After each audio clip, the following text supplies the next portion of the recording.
This is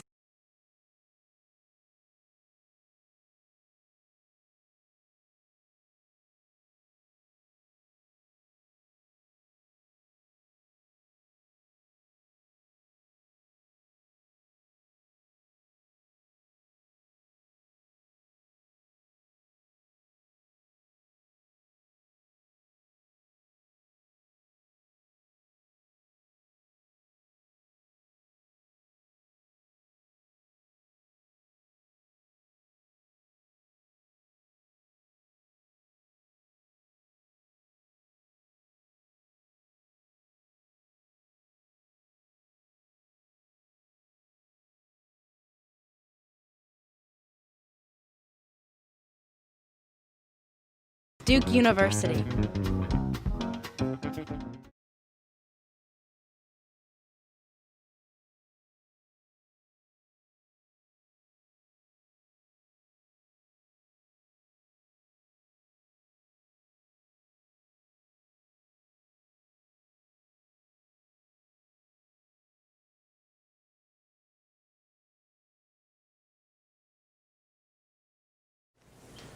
All right, good evening, everybody. I'd like to welcome you here. Thanks for spending your time with us this evening and foregoing watching the Duke basketball game. We didn't realize we were playing for tonight. We scheduled this time in April, and I just realized that was going to be a conflict just now. But either way, this is the 2009 Duke Startup Challenge Elevator Pitch Competition, the opening event of Entrepreneurship Week this year, 2009. My name is Justin Healy. I will be your MC for the night. I am a senior public policy major and the president of the Duke Entrepreneur, and also the Duke Student Ventures consultant for undergraduate and graduate businesses, any businesses operating on campus. And one thing we would also like to mention to everybody is that we have the new Duke Hatch Business Incubator, Business Hatchery in Tier this year that opened late last year. And we really would like to increase the number of teams utilizing some of the programs offered through DoHatch. And if you're interested in getting some mentoring, introductions to lawyers, potentially some VCs, different things that we can offer there, search for Duke Student Ventures on duke.edu, and I can set up a time to meet with you and kind of get you through the process and get you some access to some pretty cool things through DoHatch and the Business Hatchery. To give you a little bit of background on the Duke Startup Challenge, for those of you who don't know, this is the 10th annual Startup Challenge and Pitch Competition. It's one of a series of 3 competitions throughout the school year. The next competition will be in January sometime, and it'll be the Executive Summary Competition. And then finally in April, we'll have the Investor Pitch and Business Plan Competition, which is kind of the culminating event in mid-April. The elevator pitch competition includes a series of semifinal events throughout the week, and this is, an example of one of those events. There'll be multiple semifinals for all the different tracks. Tuesday is the Energy and Environment and Healthcare and Life Sciences tracks. Wednesday is IT and Media and Women's-led Startup tracks, and Thursday is the Social Enterprise and Products and Services tracks. I know some of you may be competing in some of those, so we definitely wish you luck later down the line. And we would also like to invite you to attend any of those tracks, to watch other people give their pitches. It's definitely always a good educational opportunity to watch people give pitches and listen to the feedback from judges. And especially, we would like to push people attending Friday's finals event. We will be able to see the 14, kind of top pitches on campus and hear from Bill Marist from Google. Today, or I guess at every semifinal, 2 winners will be selected, 1 judge's choice and 1 people's choice. However, due to the dramatic increase in undergraduate participation this semester, we've actually had to, on very short notice, divide this up into 2 smaller events. So we have another room going on next door, and assuming most of you are probably aware of that. So tonight will actually only have the judge's choice from each room going on to the finals on Friday, but there will still be a audience choice at the end, so make sure you stick around for that. You'll all get an opportunity to vote. That'll be explained to you a little bit later. And there will also be the $150 prize and $100 prize given out in both rooms for the winning judge's choice and then people's choice winning teams. Tonight there will be 19 pitches, I believe, in this room, and about 20 in the other room, and we will be giving away $250 in cash prizes, and 2 copies of QuickBook Pro valued at $400 for the students that win the competition. I'd now like to give the judges a quick chance to introduce themselves. We will start off with Will Pearson, who is co-founder and president of Mental Floss Magazine, and then move to John Feld, who is a professor at the Fuqua School of Business. Thanks. You guys hear me okay without the mic? Is that fine? My name is Will Pearson. Graduated in 2001 as a history major here. In spring of 2000, another Duke student, Mangesha Ticketer, and I had an idea for a magazine. We decided to call it Mental Floss. The idea was very simple. Here we were at a great college, learning so many interesting things, realizing we were about to go beyond the world of Duke, but wanted to continue learning. But we also recognized one other thing, and that was the fact that most textbooks that we had been asked to read through the course of our high school and college education weren't the most interesting reading that we'd ever picked up, or the most entertaining reading that we'd ever picked up. And so we decided to try to come up with a publication that could blur the lines between education and entertainment to help people learn, but also give people a laugh and let them enjoy the process at the same time. So after distributing copies here in our junior year and then in our senior year, we launched the magazine Beyond Duke in the summer of 2001. 8 years later, we're still going at it, still going strong. It's going very well for us. We have about 250,000 regular readers of the magazine. We published 10 books, a number of games, a board game, and so among other things, and are still having a blast doing it. So I'm thrilled to see the growth of entrepreneurship here at Duke and the resources that are available to you guys, and I'll talk a little bit more about that in a minute, but that's my background. Thank you, Will. Although I have a much longer career than Will's, I will try to be briefer. The 90 up on beside my name represents sort of the middle of my working life. My first real job was teaching philosophy at Duke, which I did from 1977 to 82. I was a philosophy and math major. I'd never heard of entrepreneurship. I left. I also have a graduate degree in computer science. Left to work for IBM for a while, and they graciously paid for an MBA. And even by 1990, I don't think I'd ever heard of entrepreneurship.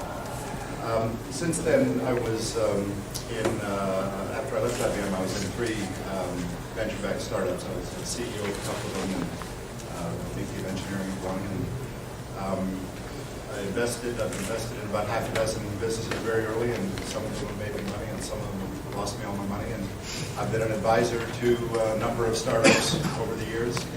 And I'm now back at Duke, now teaching something I'd never heard of until my career was handled, called entrepreneurship. And I hope I hope you all are starting to get wind of some of the opportunities for being involved in some of the entrepreneurship programs that are sort of coming out of Fuqua, but hopefully with opportunities for undergrads and engineering students and everybody. The one thing that I will say is, I know we have an opportunity to ask you questions. Many of your pitches will have the form of, I've invented a really neat thing. And I will ask you, have you found anybody who has a problem you can solve with the thing you've invented? So, and this is sort of the hallmark of our program, which is to try to orient you to the problem you're solving, not so much to the invention that you created. And so we'll talk a little about that. The other thing I'd say, and Will reminded me of this, is that we are not any smarter than any of you. So if you don't win, it doesn't mean that you don't have the best idea. It's just that we weren't smart enough to figure it out. So do not be discouraged if you don't win. And also, I hate this, somebody has to be the winner mentality anyway. And keep in mind that a 2-minute pitch is a really, really minuscule part of creating a venture and starting a venture and launching a venture. It's not unimportant, but try to keep this exercise in perspective. It's fun, but there are a couple of other things you have to do and master a 2-minute pitch. But I've done this now for, 4 years. And I always ask to be put into the undergraduate track because it is absolutely the most fun. So I'm looking forward to hearing what you have to say. Thank you very much. Before moving on, I'd really like to thank our sponsors real quick, starting with Inner South Partners, a leading venture capital firm, Hughes, Pittman & Gupton, an accounting firm for startups, Hutchison Law Group, a law firm for startups, iContact, email marketing software, Square One Bank, a venture bank for startups, Wyrick Robbins, a law firm for startups, Intuit, creators of QuickBook Pro, and Palo Alto Software, creators of the Business Plan Pro. Now I'd like to hand the microphone back over to Mr. Pearson from Mental Floss to speak for a few minutes about his experiences in the Startup Challenge in the past, and to give you guys a few words of wisdom before we do the presentations.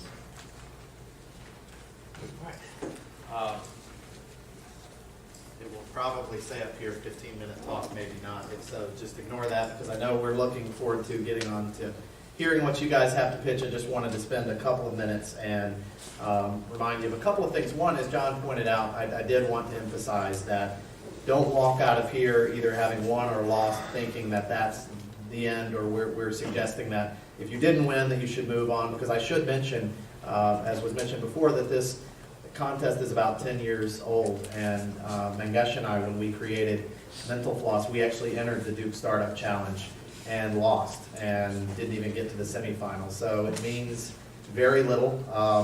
And so, you know, obviously try to take some of the advice from here, but don't put too much weight into it. I wanted to give you just 3 quick pieces of advice in all of this. One, the fact that you are undergraduates here at Duke is a huge advantage for you. Take advantage of the resources that are here. One of the first things that we ever did before putting words on paper or design on a screen or doing anything else was to recruit an advisory board of Duke alumni when we realized we wanted to start a magazine. And so we started digging through the resources that they had for Duke students and trying to find alum out there that had been successful in the field that we were looking into. And I can assure you, whatever field you're looking to go into, even if you have a new and innovative idea, there are those that are out there that could be very helpful to you. And that advisory board has been hugely helpful to us from the very beginning over the course of the past 8 years. So I would recommend that, as well as all the resources that are here on campus, which are probably 10 times what they were even 8 years ago when we were leaving Duke. The fact that entrepreneurship really has some momentum going here at Duke is a huge advantage for you guys. So please do take advantage of that and look to talk to as many people in those fields as you can. The second point, kind of building on that, is, again, to talk to as many people as you possibly can in refining your idea.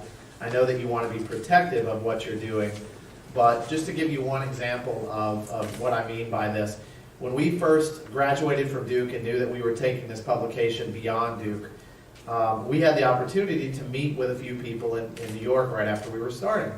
And one of those people was the CEO of Time Inc., the largest publishing company in the world. And so we thought, this is going to be a huge conversation for us. Had the opportunity to present the idea to him. Really nice guy, really good conversation, gave some good advice, but nothing really game-changing for us. And so we were a little bit bummed by that. That night we went to stay with a friend in New York, and he was transitioning on to a job, and we actually had dinner with his mother that night. And she had been a stay-at-home mom for most of her life, and so, but we were telling her about the idea of Mental Floss and told her, here's an idea for a company that wants to blur the lines between education and entertainment, and to help people feel smarter, but doing so in a way that makes them enjoy the process. About a week later, we got a call from her. She said, I've been thinking about this, and one of my in-laws works for HarperCollins, one of the biggest publishing companies in the world. Turns out not only did she work for them, she was the CEO of the company.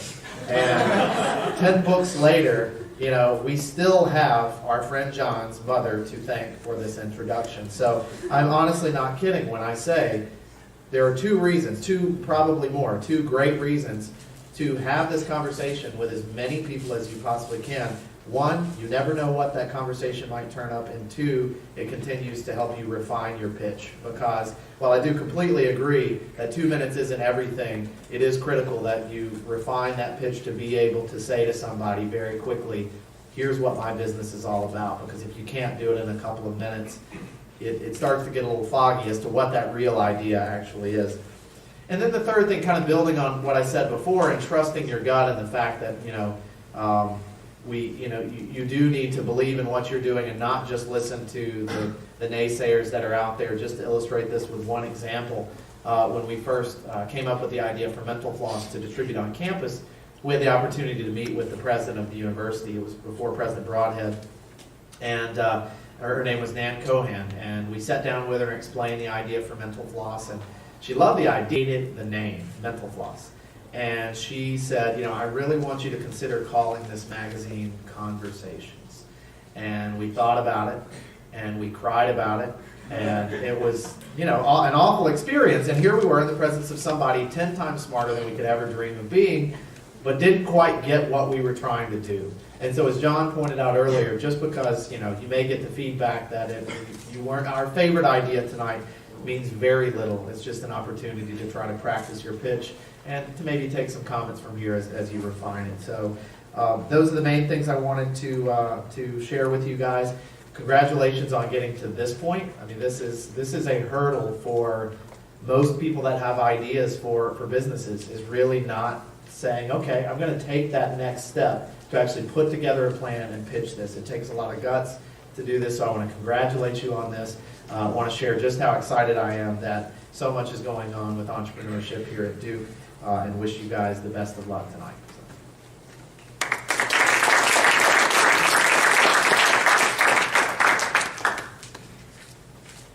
All right.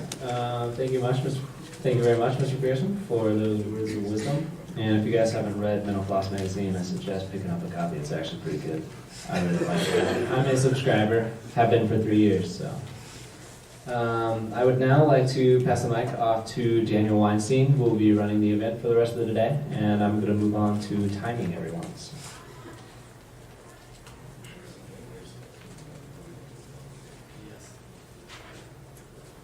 Hi everybody, it's time for the competition. My name is Dan Weinstein. I'm a second-year MBA student over at FIPWA. I helped organize this week's events, and I'll be facilitating tonight. So before we get started, I'm going to go over the mechanics of how the night will work. I will be sitting right there. I will call the next team's name up. Please stand up there and give your pitch. 2 minutes pitch will be timed. Then there'll be 3 minutes of Q&A from the judges only. That's also timed. Don't be able to stop with us. Right. And then I'll announce the next teams. We'll be doing it in the order that's in your program.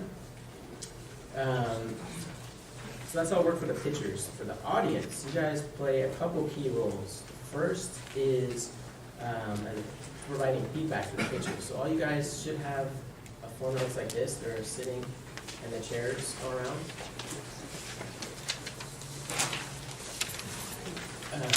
So we asked you guys to fill out one of these for everybody who pitches tonight. During the Q&A from the judges, it's probably a good time to do it.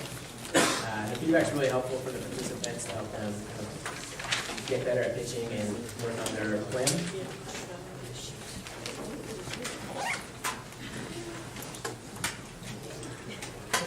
Everybody got their sheets? All right. So tonight we're going to pick 2 teams to advance to the finals, one from each room. The team that will advance will be picked by the judge.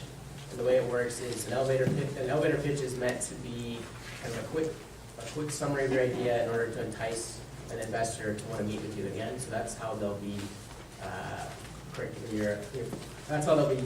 doing their judging. We'll also do an audience participation at the end. The judge's choice will advance to the finals and we'll get $150. The audience choice won't advance, but we'll get $100. So at the end of the night, you guys will have a chance to vote via text message for your favorite pitch. So, timing. So in addition to being judges and giving feedback, as the audience, you will play a key role in helping with timing. So Justin will have a stopwatch, and he will, when it hits 2 minutes, he will advance the slide to this.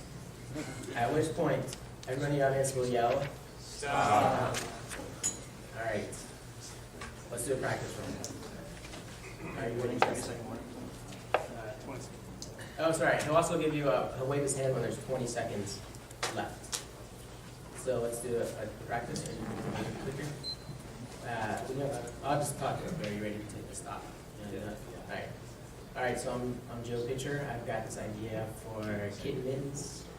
And, all right. So I've got my 20 seconds. And please invest in me. It'll change your life. All right. Amazing. Good work. So, any questions? Is it all clear? All right. So let's get started. Is Firewire's team here? I didn't think so. Know it, win it. You guys here? All right. You're starting off. Good evening, everyone. My name is Sam Rodray, and I'm a Duke senior passionate about math and science education in the U.S. Now, I'm convinced that math and science skills are the cornerstone of our country's greatness and competitiveness, but it's no secret that we're falling behind.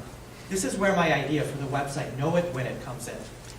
Now, remember when you were kids working on elementary school fundraising campaigns, where you spent hours and hours working on those campaigns just so you could get that shiny toy in the fundraiser booklet? Or maybe you worked on accelerated reader campaigns and spent hours and hours reading books just so you could get points and trinkets from your teacher. Now, what if we use that same potential with the large scale of the internet to reward kids for honing their math and science skills? Here's how Know It, Win It works. If you're a kid, open up an account for free on Know It, Win It and start answering math and science questions. And start accumulating points for getting right answers to these math and science questions. Now, as you win more and more points for more and more difficult questions, you can then redeem those points for gifts and services from corporate sponsors. Now, you might be asking, how does the business model work? It's actually quite simple. As a corporate sponsor, you provide the rewards and services to the kids, as well as payment to knowitwinit.com. In return, you receive a large access to the youth market, positive PR for investing in education, as well as the development of early brand loyalty, which is incredibly invaluable. This, in a nutshell, is Know It, Win It. Thank you.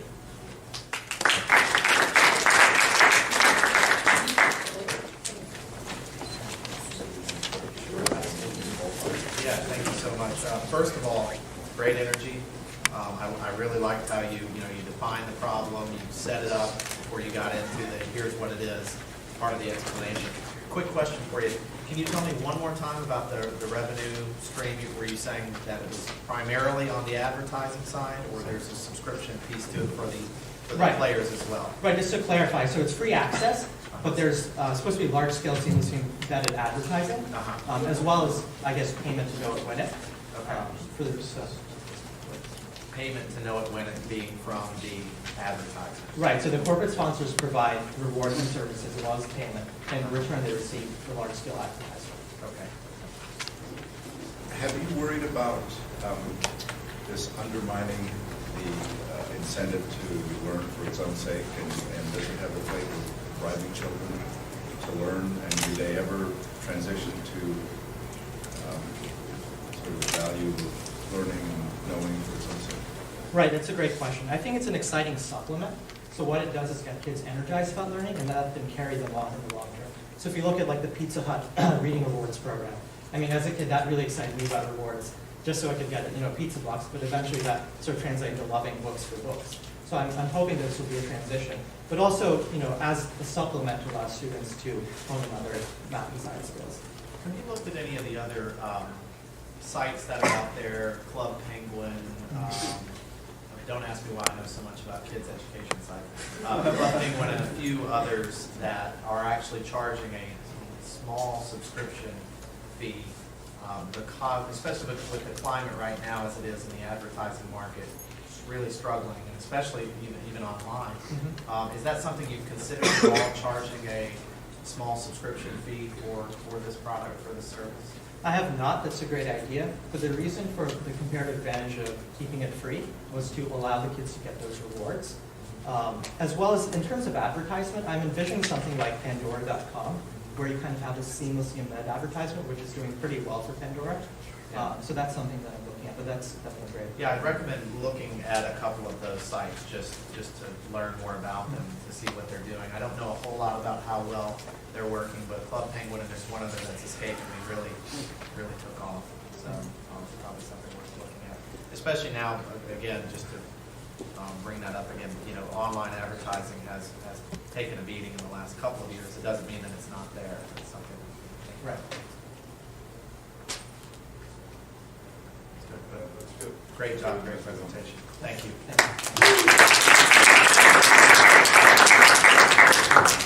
All right, up next is Carbone.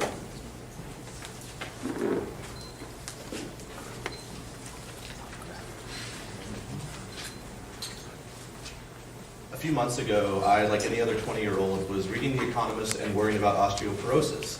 It happened to be the technological issue of The Economist, where they featured an oxygen battery that was like set to sweep the lithium-ion battery market in the next 5 years. I was incredibly intrigued by the oxygen battery because it has a porous carbon electrode that swaps all of the horrible lithium and reduces the size of the battery to 1/10 of its normal size. So I was like, why didn't I think of the battery? And then I worried about osteoporosis some more. And then the next day, I came up with an idea to recycle waste bone, I was thinking about osteoporosis, and turn it into these carbon electrodes. So I thought it was a crazy idea. And then I took it to a team of chemists who are now on our team, a graduate chemist and a graduate electrochemist in the engineering school. And we've developed a process that recycles waste bone from slaughterhouses and turns it into the porous carbon electrodes that would not only go in the oxygen batteries that will soon replace lithium-ion batteries, but will also be used in like other modern electronics like supercapacitors and huge batteries that would go into electric cars. So we foresee like developing this model and this product through more extensive research and development, and soon setting stage for introduction to the oxygen battery market sometime in the next, say, 5 years.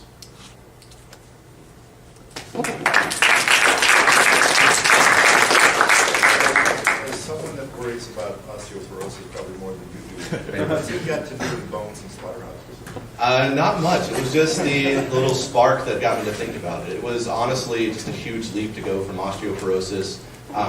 It mainly had to do with the mesopore structure of the bone. Bones have meso and mesopore structures. The mesopore structures are at the nanotube level. That's roughly the exact size that's necessary for these carbon electrodes to work. So it's not uncommon in industry to use like a natural structure that's porous and swap it for some other chemical, like an artificial petrification process. So what are you using? What would you harvest the bone? So I had this idea that you just wanted, basically harvest the carbon material. You're actually trying to get the structure from... No, we definitely steal the structure. So bones, like certain sections of bones, say the femur, the middle of the femur has a huge amount of carbon, but it also has phosphates in it. Now normally a slaughterhouse would take the bone and sell the phosphate to, say, the fertilizer market, and they would just throw away the carbon. Well, what we were able to do is bake that bone inside of a vacuum with some sort of catalyst, like magnesium and zinc. We're currently researching the ones that work best. And that actually steals the porous structure of the bone, keeps the nanostructures of the carbon that are necessary for the electrode to work, and washes the phosphates away, and we can sell that phosphate into the fertilizer markets as well. What's the collagen involved then? What is that? Is that the part of the carbon, or is that part of the phosphate structure? It's part of the phosphate structure for the most part. So could you harvest collagen and the other side? You get both. Our process does the carbonization first, and then moves the phosphates out. Have you been baking bones in your apartment? No. My mom is a cook. My mom's a potter, but I haven't baked a bone in that yet. Yeah. Tell me what industry you see this entering first. I know you said something about automobiles, but where do you see as step one this would go? Which industry? Step one, I see small electronics. Small electronics are what stand to benefit most from the oxygen battery, and the oxygen batteries are set to be introduced 3 to 5 years from now. Okay. So we have 3 to 5 years to get these contracts laid out and get access to the porous carbon manufacturers and throw it in there. And can you talk a little bit more about the problem, kind of as John alluded to before? what is the problem that you're now solving? I know you touched on it a little bit. Right, absolutely. The problem specifically in relation to us, we're not trying to make these batteries. The problem is that the construction of the porous carbon electrodes themselves is expensive because it's artificial. It involves like taking a carbonous material and shooting lasers through it to like nanotunnel effectively. So what we've developed is a cheap green way to recycle bone, stealing the structure to get the same type of carbon electrode. Okay, so this is saving the company's money? This will save the company's and money. saving the environment. This is incredibly environmentally sound. So if cap and Just trade something- steps in, they get a huge carbon footprint reduction. Yeah, just two quick suggestions. One, making sure to include the environmental piece because businesses are always looking for that as far as being able to promote that. And two, I guess that means I got a shot. And two, the other point I was going to make was that make sure you define that problem clearly and when you're giving that pitch. I would recommend that. And number three, if this is real property, intellectual property. Right. Yeah, we're working on intellectual property right now too. Yeah, well, great job once again. Good presentation.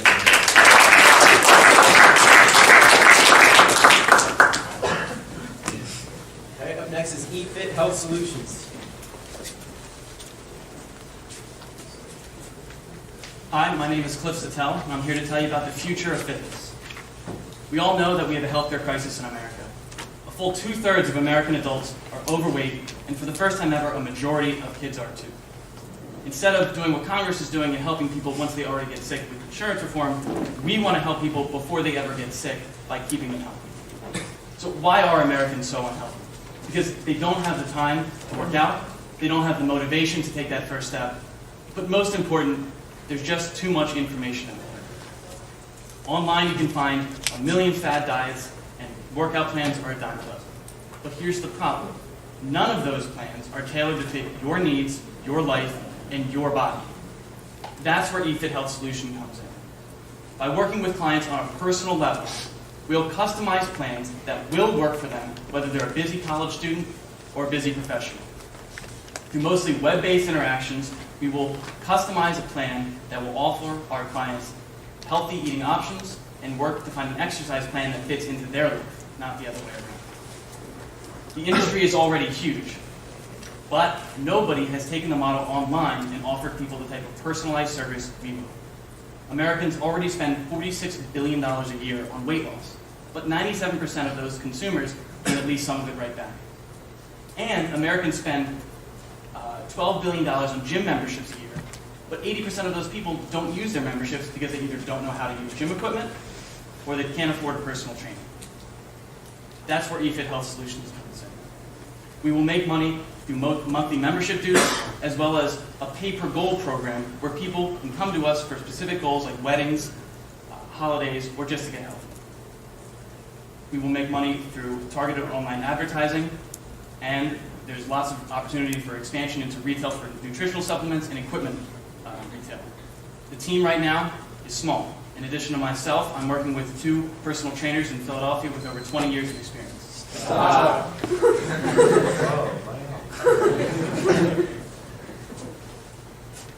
Yeah, sure. Good job.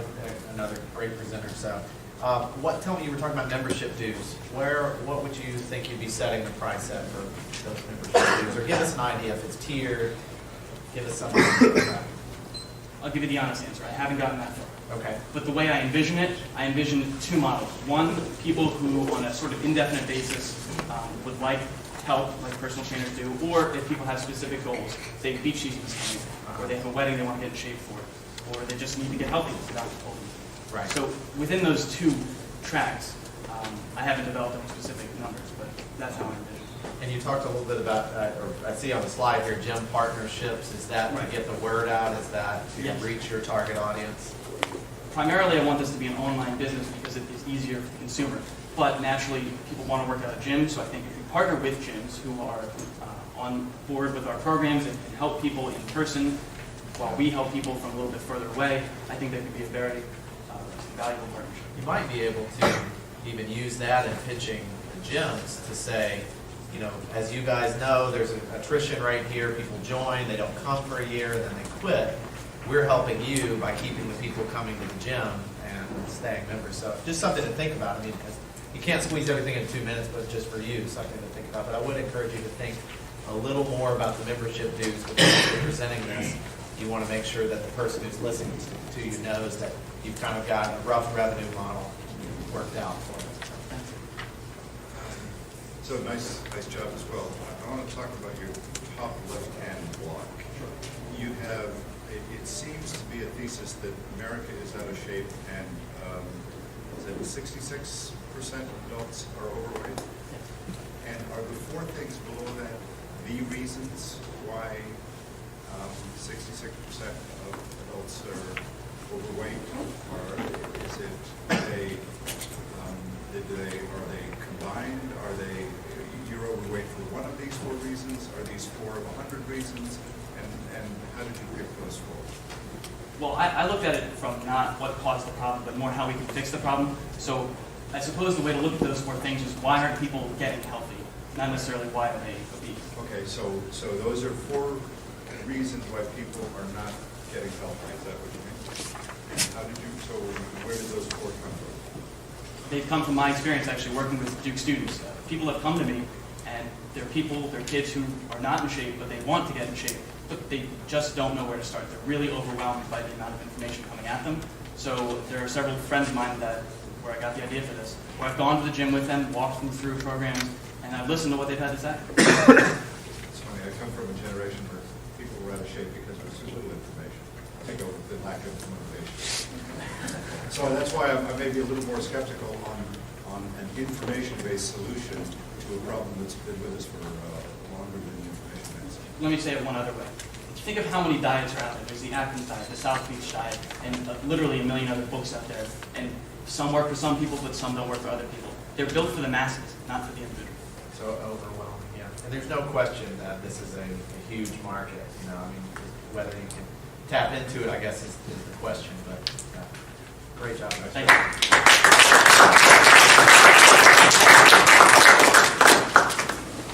All right, up next is Aurora Networks.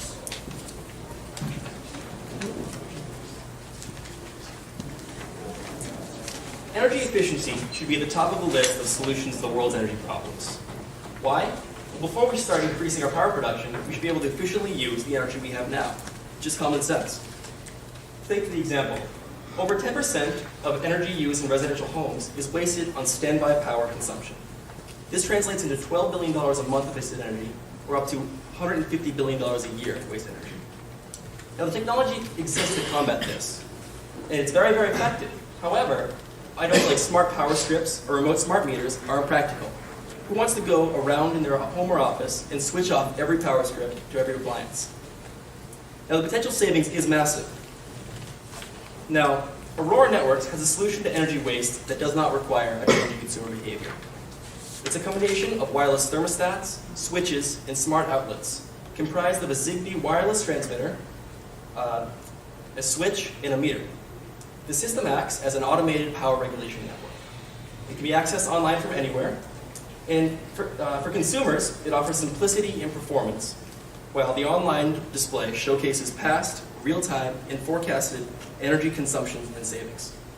Each component of the Aurora network has a payback period of less than 2 years, and using the Aurora network, we can reduce power consumption by upwards of 30%, reaping massive benefits to companies and homes. And we can take a massive cut of the $30 billion energy conservation market. Now, our average system is roughly $350. We believe we can reach $250 million in market cap, in revenue over a 5-year period, based on a roughly 15% market penetration rate. From the president to the UN to the world, the problem of energy efficiency has become an issue of the highest priority, clear from the actions of the president in his 2012 Green Energy Bill. Aurora Networks is perfectly poised to capitalize and provide an answer to energy efficiency and optimization while realizing extensive profits. Wow.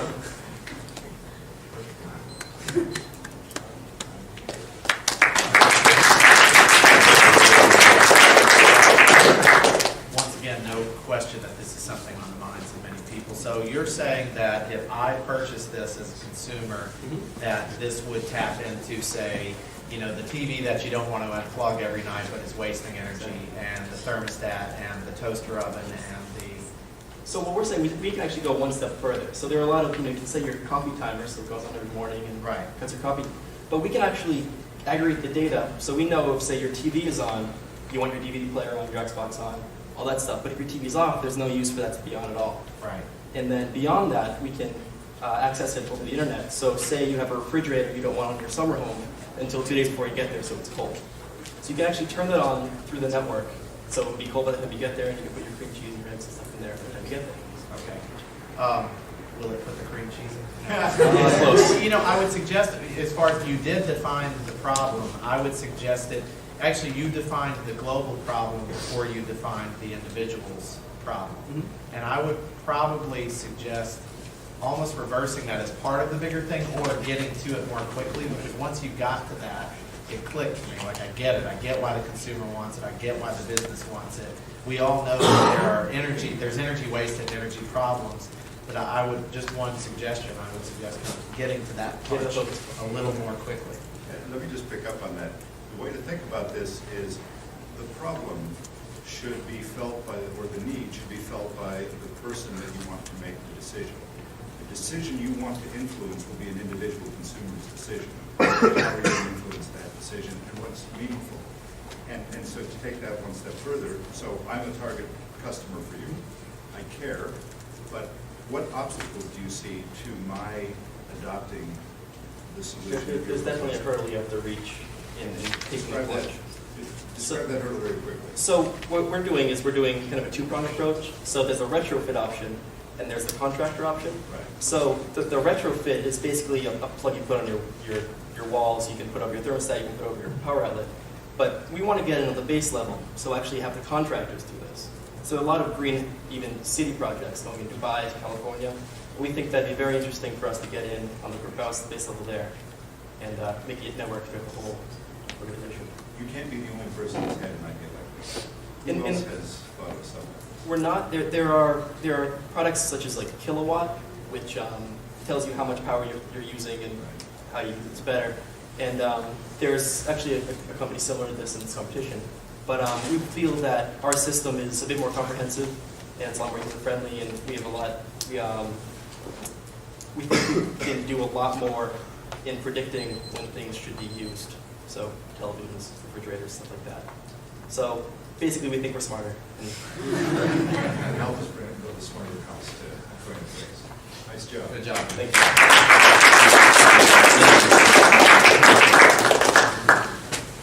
Up next is Duke Boxes.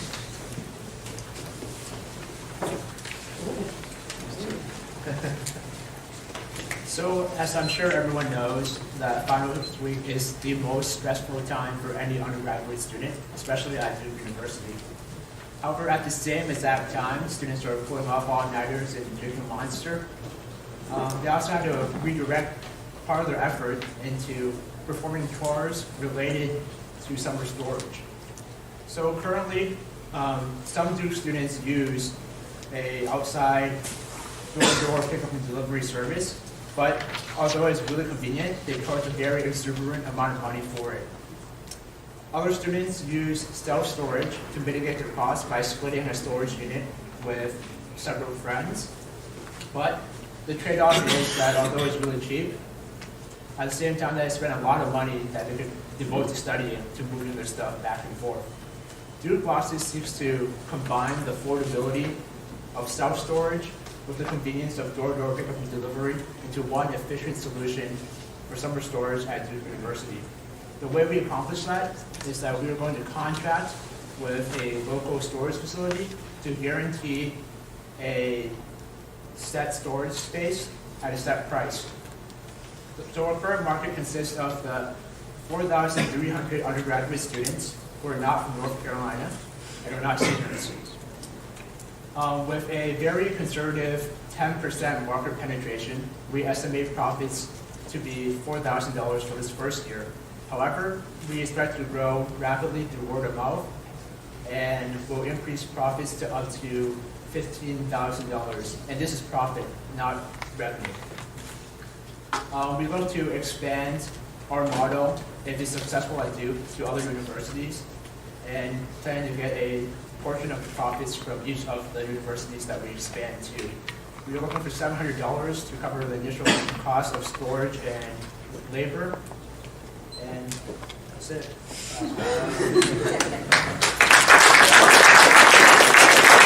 Quick question, help me understand again how you're saying you guys are going to own the space where? No, this is we're all going to stored? contract with a local storage facility. And how is that going to be different than, say, them going to a storage place? You're saying because you're going ahead and renting a certain larger, We're also providing the service of pickup and delivery. okay, So everything's included in our cost. okay, The storage space, as well as pickup and delivery from and to your dorm. okay. Are you doing this now? Yes, we actually met with the contractor today. And so you're providing the service for students for this spring, you're not? Hopefully this spring, yes. Do you expect people to sign contracts with you? What level of commitment are you going to get before you go contract for the space and while cardboard boxes and not the truck? Well, are you talking about this contracts with students? Or So this is an exercise in capacity planning. Right. How will you decide the capacity that you need to serve your customers in May of 2010? Right, of course, it's a break-even point where we need a certain amount of students to commit to the service, which we will utilize through a kind of website and offer a discount for pre-sale to kind of incentivize students to register beforehand. And that will be a commitment with a penalty for backing out or something like that? Yes, I mean, Or prepay something? exactly. Yeah, I think that's a good idea to do the commitment. How many of you would sign up? Just do a simple market survey. If we charge $50 for our entire service for all your stuff for the entire summer, including dorm, delivery, and storage, Now, how many of you would sign up? I don't even have stuff here. Can I ask a question? I don't know. You ask the guys running the place. Can a Is student ask this, a is this question? a customer No. kind of question? No. Keep quiet, So what could possibly prevent this from being successful in the project? what could prevent this from being successful? Yeah. I mean, what risks are there in this business? Well, there is obviously insurance risk, which anyone who does self-storage does take on that risk. Most self-storage places don't have insurance, so us taking their stuff for them to the insurance, to the storage place is not really a risk that we incur from self-storage to our service. But a risk that we have is insurance and moving the stuff from the dorm to the storage place. And can you buy an insurance policy? We're working on an insurance policy right now. And you think at $50 a person, this can generate what you project? Yes. Good job.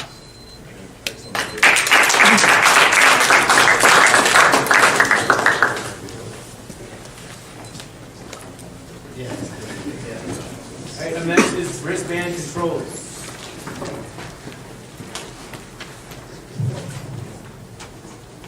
Good evening, everyone. My name is Van Hammer. I'm a senior here at Pratt. Now I'm going to talk to you about something, first of all, I find amazing, and two limitations of this that are prevent it from reaching its full potential, and then how I'm going to help it reach its full potential. First of all, this phone right here has a 600 megahertz processor in it, about 256 megs of RAM. This means it's more powerful than the computer I used back in high school. However, why can't I use it as a full computer? There's two limitations to it. First of all, it has a smaller screen. There's another company, Microvision, that's working to allow a phone to project on a wall or any other object anywhere to have a screen problem. Now that leaves a second huge limitation. Now, as each of you who's tried to use the QWERTY keyboards on these phones know, to type out an email or text message, it is a pain to use. It takes a really long time to actually do anything efficiently, other than talking on the phone, with the phone.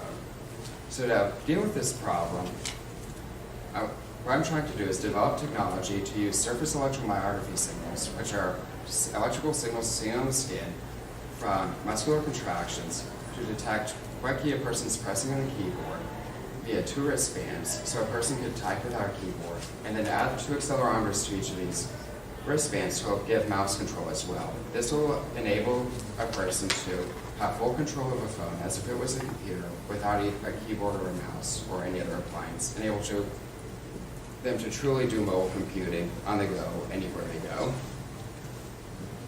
Then this is an idea in its very initial stages that I conceived of about 3 weeks ago. So right now I'm looking for engineering expertise and signal processing expertise, then marketing expertise to help design the user experience that will really make this seamless to use. Thank you. Great, thank you.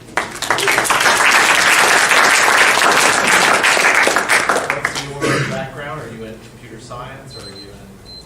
Electrical engineering and biomedical engineering, so kind of at the intersection of the challenges that this project faces. Yeah, yeah.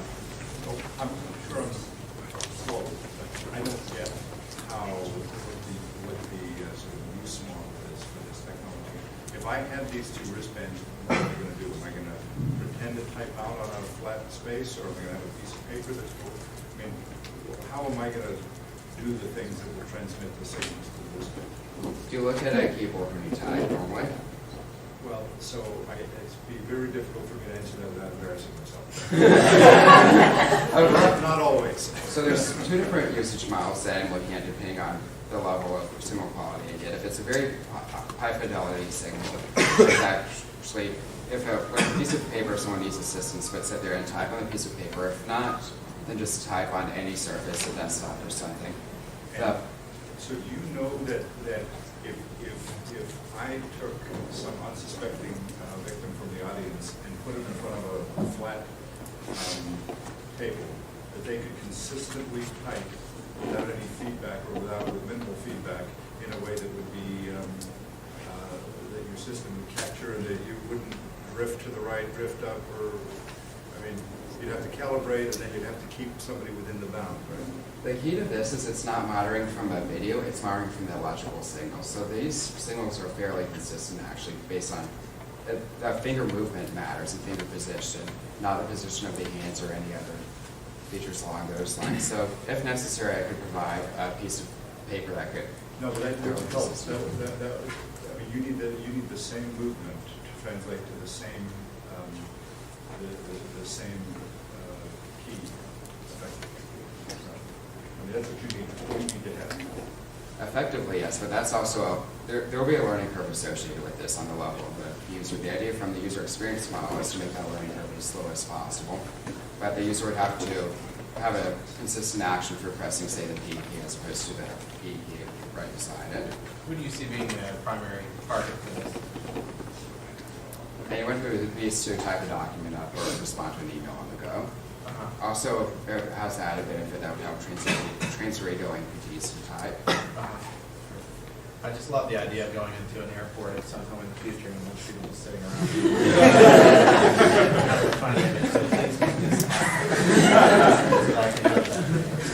around. And cost-wise, I guess you said you thought about this 3 weeks ago, so you really, I guess, haven't gotten into the whole cost model of this and what it might cost to produce versus what you'd sell it for. Is that something you've thought about at all? I can go through a quick breakdown of that. Bluetooth chips themselves are maybe $3 to $10 depending on what's needed out of it. There need to be a Bluetooth chip within each device. The electrics themselves are inexpensive in the order of, since the battery technology would be probably $5 or $6 to use really small rechargeable batteries that are capable of powering this device. That would be another challenge that this faces. So relatively inexpensive. Yeah, so on the order of $20 to $30 as a manufactured product. So what's your confidence that this will actually work? That is, that you can capture consistently the signal that you need. That's what I'm exploring right now with this. I do have confidence that I could use a new system of typing, saying, moving to my two pinkies to signify the letter A and so on. I've successfully, basically with 100% detection, right, figure out which finger's moving. Now I'm moving on to figure out how precise I can determine the finger position. So that brings that into play inside the usage model I talked about. Signal. So thank you very much. Excellent job. Thank you. Next is Stumpworks. This is shocking for someone to our last one. Okay. Your unit cautiously patrols down a quiet alleyway in some unnamed Central Asian city.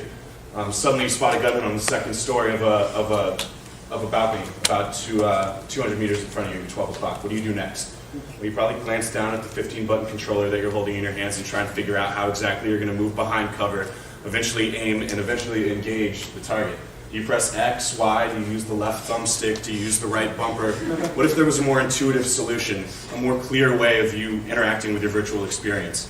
My name is Phil Cotter, and I'm with the Stumpworks team. We're a venture that's poised to revolutionize the way that you interact with video games and simultaneously provide returns to neuroprosthetic research. We were developed to solve the problem of current neuroprosthetics being too heavy and clumsy to really address current amputees' issues. The Stumpworks team was able to develop a small open source board that addresses all of these issues successfully. And I'm going to have to refer to my notes here, unfortunately.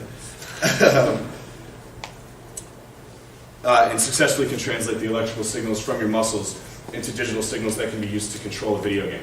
So imagine turning your head slightly in reality and having the Master Chief and Halo kind of look in the same direction, or physically shooting a free throw and having it be recreated down to the twitch. We have a three-phase business model that allows us to fully harness the power of open source R&D, allows us to fully engage the over $621 million video game peripheral market, and also provide a return in both technology and funding to other neuroprosthetic ventures. In phase one, we look to give our fully operational board to universities who currently pay a large amount of money for similar devices. Phase two, we're going to target video game developers. And in phase three, the video games that have been built around our board will finally be released to the mass market. Stumpworks currently isn't really looking for a huge amount of funding. We're targeting loans and grants right now. Thank you.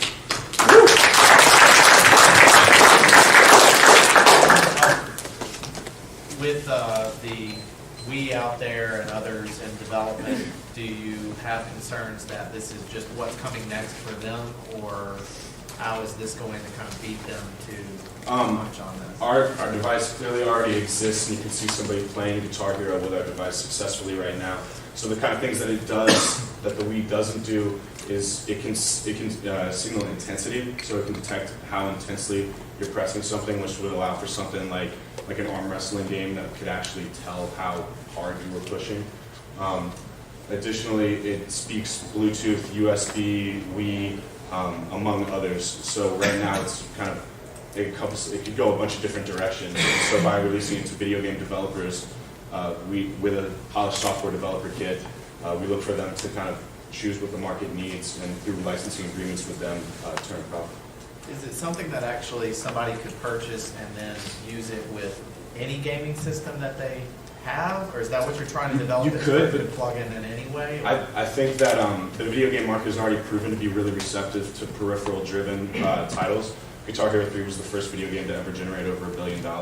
So what we're looking to do is partner with a video game, refine the technology so that it works very, very well with a game initially, and then kind of introduce it to the public that way. Additionally, because it's open source, we'll have a website so that home users can develop on their own as well, which kind of comes back to fostering our goal of neuroprosthetic research. 10% of our annual revenues will be given to the Open Prosthetics Project, which is a group that's out there right now trying to develop the next generation of prosthetics for amputees, because currently a lot of them are too heavy or clumsy to really be effective, and people prefer the hooks and pulleys of the 1950s technology that's out there. Describe how this would work for a prosthetic. Well, what it does is, essentially, like I said, it has so many interfaces, so ways to output the digital signal. What we're doing here is refining the method by which the signals can be understood, so the biological signals. And by having a team, or the entire world, essentially be able to modify the way that the chip works and reads the signals, we'll be able to implement it further down the line. So you can have an electromechanical hand. Right. Right, and we're going to kind of keep that out of our personal responsibility, develop more of the hardware, or the software and the board, and then through our kickbacks to organizations like the Open Prosthetics Project, have them foster more of the tangible hand that you're talking What about. have you invented We've invented a video game controller that's going to redefine the way that you're able to play video games. Just using, there's no new algorithms, no new sensing devices, not you, just sort of using standard ways of sensing. It uses myoelectro technology, just like. But not that you haven't invented that. It's the game controller that you guys have invented. Correct, and the signal processing algorithms are ours as well. Excellent. Thank you.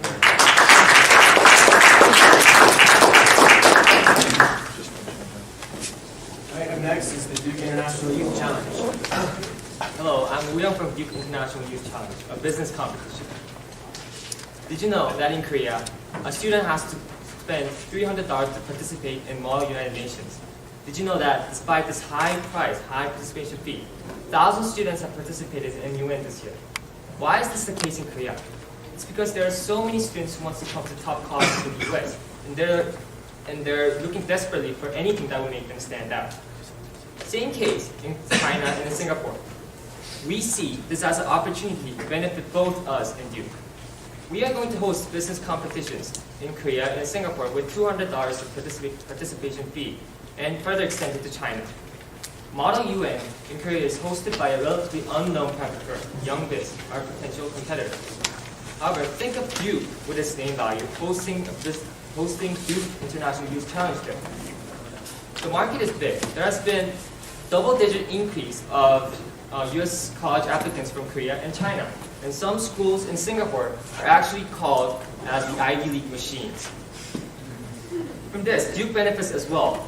More presence in Asia would lead to strengthen its prestige and attract more skilled students. Part of our benefit, part of our profit is going to be used in improving business programs at Duke. We have a strong network. My teammate Roger and I are both graduates from prep schools in Korea and Singapore, and we know, which is well known for sending students to US colleges. We know teachers and we know students who actually want these programs. We further have other international support, and we understand the situation better than anyone else, since we, back in high school, were also desirous of these competitions. For now, we need Duke and Duke Star Challenge support to make this win-win game happen. Thank you.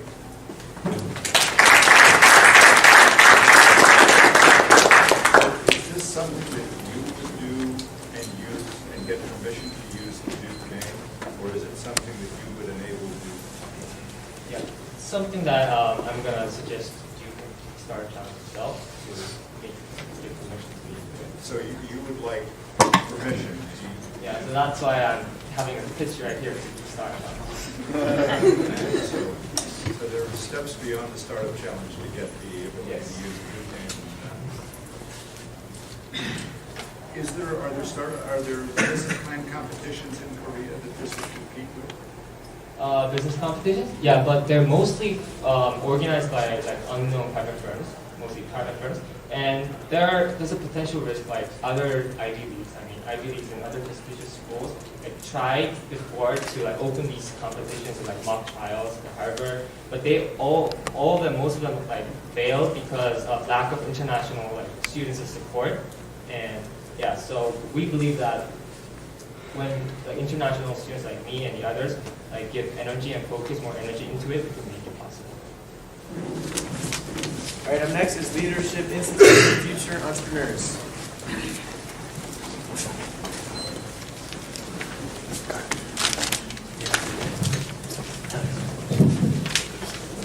So hello, my name is Abhishek Pant, and I'm the CEO of the Leadership Institute for Future Entrepreneurs.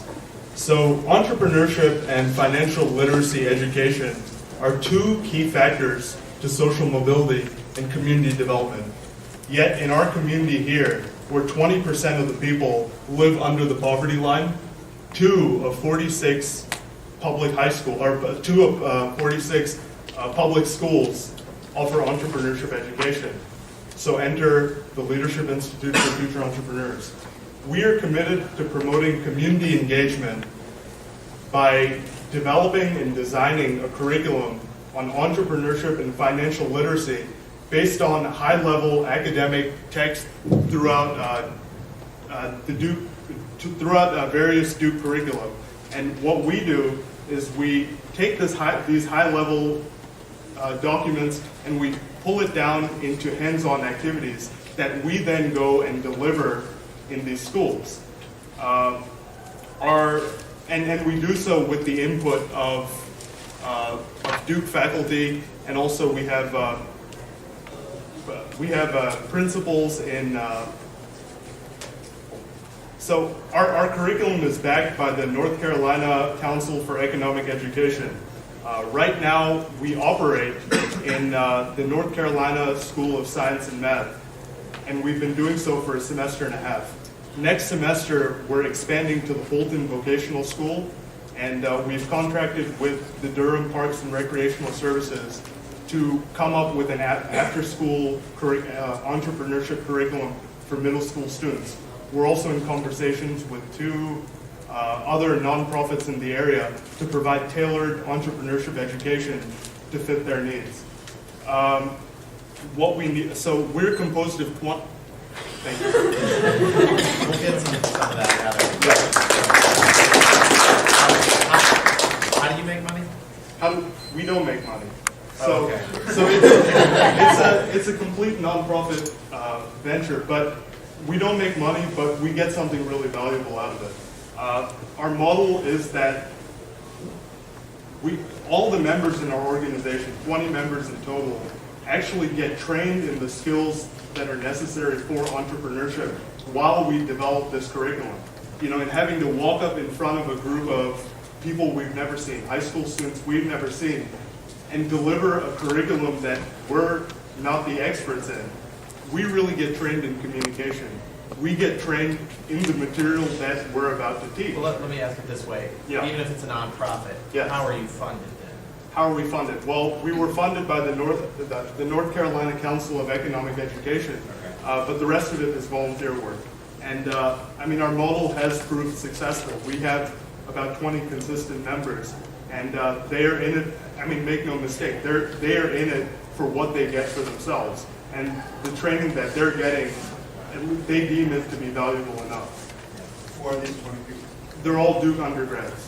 And in addition to that, we have 5 consultants from the Duke Consulting Club here. So it's all undergraduate run. Have you spoken to anybody in the Durham Public Schools? Yes. So we're actually going into the Holton Vocational School, which is Durham Vocational School. We have plans to go in there next semester and deliver this there. Through working directly with that school, or Yes. with somebody in the school administration? So this semester we had to do a transition to be able to go into that school. We had to get a lot of we had to take our members into that school to establish a background of relatedness with those kids. I mean, we have to run business there a little bit different from how we do it in the North Carolina School of Science and Math. I mean, there's also a lot of bureaucracy that we had to work through, but we put that work in up front here so that we could do it next semester. I mean, that's already. Are you aware of any other entrepreneurship initiatives for the Durham High School community by any chance? For the Durham High School community, well, in one of the schools that we're working with, one of the 2 schools that do offer entrepreneurship education, they have a class on it. However, it's more academic.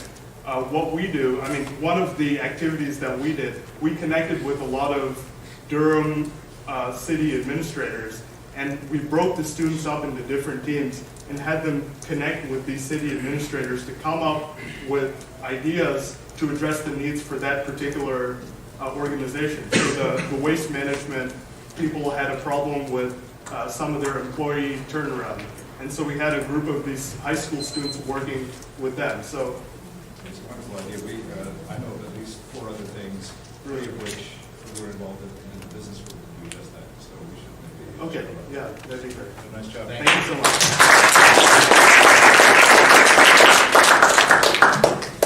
All right, up next is SmartLit. Hi, my name is Emily Sherman, and I developed SmartLit, a device that's used for cost saving as well as reducing your carbon footprint, all at the touch of a button. People everywhere want to join the green movement, but are simply too lazy or don't want to spend the time or money. But there are simple things that you can do. Many household appliances consume a significant amount of electricity even when they're turned off. This phantom energy accounts for 10% of the average American family's electric bill and over 5% of the total CO2 emissions produced in the U.S. every year.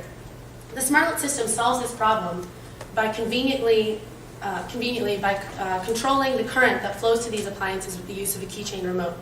Simply place a SmartLet receiver in between the outlet and the appliance that you'd like to be turned off while you're out of the house or asleep. This can be a TV, a lamp, anything that plugs in. The remote then controls the receiver using a low-frequency radio transmitter. It's universal because it requires absolutely no installation and can control your entire house, an individual room, or individual appliances, all in the palm of your hand. There are other products on the market that provide similar cost-saving benefits, but they require costly installation. The SmartLet provides all these same benefits at a low cost, and it's as easy as unlocking your car door. A starter kit of five SmartLet receivers and one SmartLet remote would cost $50. This would pay for itself within 5 months, and at this price point, our product cost estimates produce a 60% profit margin. We'd initially target communities that have demonstrated environmental consciousness and distribute the product through high-end electronic stores, moving toward wider distribution as the product caught on. My team is composed of a private contractor as well as a serial entrepreneur. So hopefully we can make this a big success in a growing market. Thank you.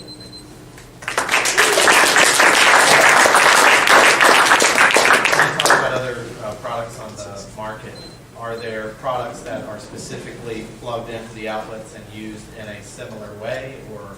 Well, so, we've already seen one option tonight, which is more of an installation-based one. Right. That's going to cost, like he said, 2 years to pay that money back. Right. This comes in a kit off the shelf. You can customize it however you want. In terms of other products that plug directly into the wall, there are smart strips. But like the other presenter also said, you have to walk around and turn those off manually, which creates a huge hassle, things that people don't want to do. And the biggest issue today, especially with Americans, is creating the easiest way to save you money, without actually having to do anything, and also hopefully help the environment. So with this, the customer has complete control over the technology and can use it in any way they want, in any size house or in an apartment.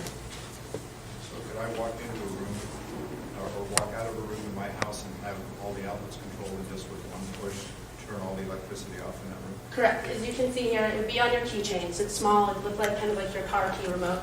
The big button here turns off all 4 channels in the house, on or off. So as you walk out the door, you just push that button. Everything that's hooked up to a SmartLet will shut off. However, that creates an issue if you want to control a single room, or as you walk into your room, you just want to turn on the TV. So here you have set up 4 different channels, and the customer has complete control over this. They just simply set the SmartLet receiver to that specific setting, and that automatically connects it with the remote on those 4 buttons. So they really have control if they just want to use it in an apartment, 1 button for a TV, 1 button for a lamp, or if you're in a big house, each button can work for an entire room. Absolutely. It's actually really simple technology. It's using a radio transmitter, so same thing that works in your garage door. I guess my question is there protectable technology behind this idea? In terms of a patent? Yeah. Not specifically to this. There's really not anything I could patent because it's all very basic technology. The business model is really focusing on branding. It would definitely be important. Like I said, we're working through high-end electronics retailers, so the design is a very important factor here. And the product is simple to produce, so hopefully we could get it to market very quickly and be one of the first products there who does this. The contractor that you referred to? He works in electronics and works actually with government outlets, so has experience from actually earlier in his career working with smaller electronics, and now is working with bigger systems-based. But so I'm really using him as an advisor to see, understand the feasibility of this technology, but then also work through finding the proper manufacturer overseas, most likely, and creating an effective way to produce this product and keep that profit margin high. And you said for $50, a $50 investment, you believe that they will make that? I think you could actually sell it for more, but I'd like to start at $50 for the pilot launch.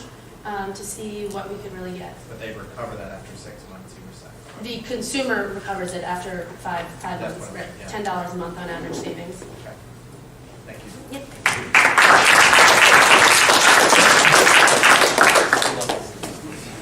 All right, next is gettheirgreen.org. Hi, I'm Kelly Berkowitz, and I feel like I'm always on the go, whether I'm going to the supermarket or driving home for Thanksgiving break, and this got me thinking, how is all this traveling I'm doing impacting the environment? Are there changes I could make to reduce my carbon footprint? Other websites like Google Maps or MapQuest just give me directions. They don't tell me how my travel decisions are impacting the environment. And this is how I got the idea for gettheirgreen.org.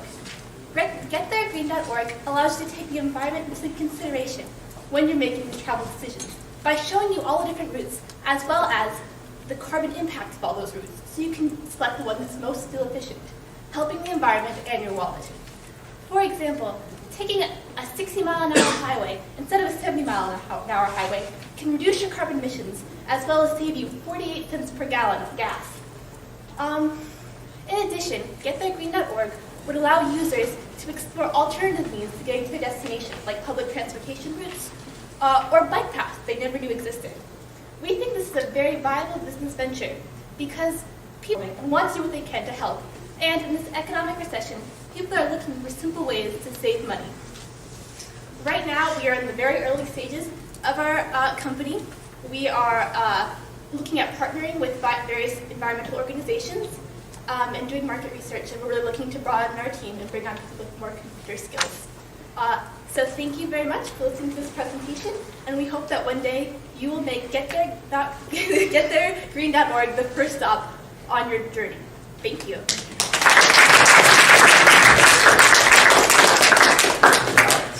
Spouse of a Nicholas School graduate.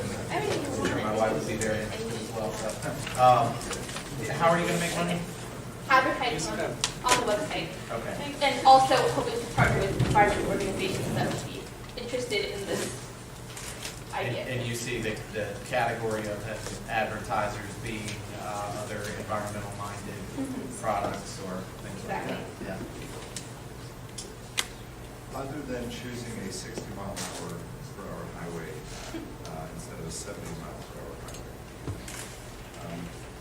highway, what other instances are there where the most green is not the shortest route?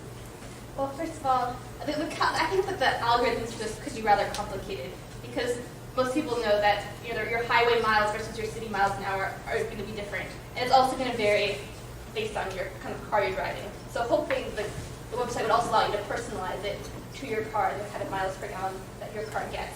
Also, in terms of so city versus highway, hills, I'm not sure how feasible that would be to incorporating that, but that would be interesting because hills obviously use more gas. And even if the routes were comparable in terms of how fuel efficient they were, it would also be useful to know the carbon impact because I feel if people knew how they were impacting the environment and also framing it in an easy to understand way, your CO2 emissions, that people may, take less trips to the grocery store or plan their routes in a more fuel efficient manner.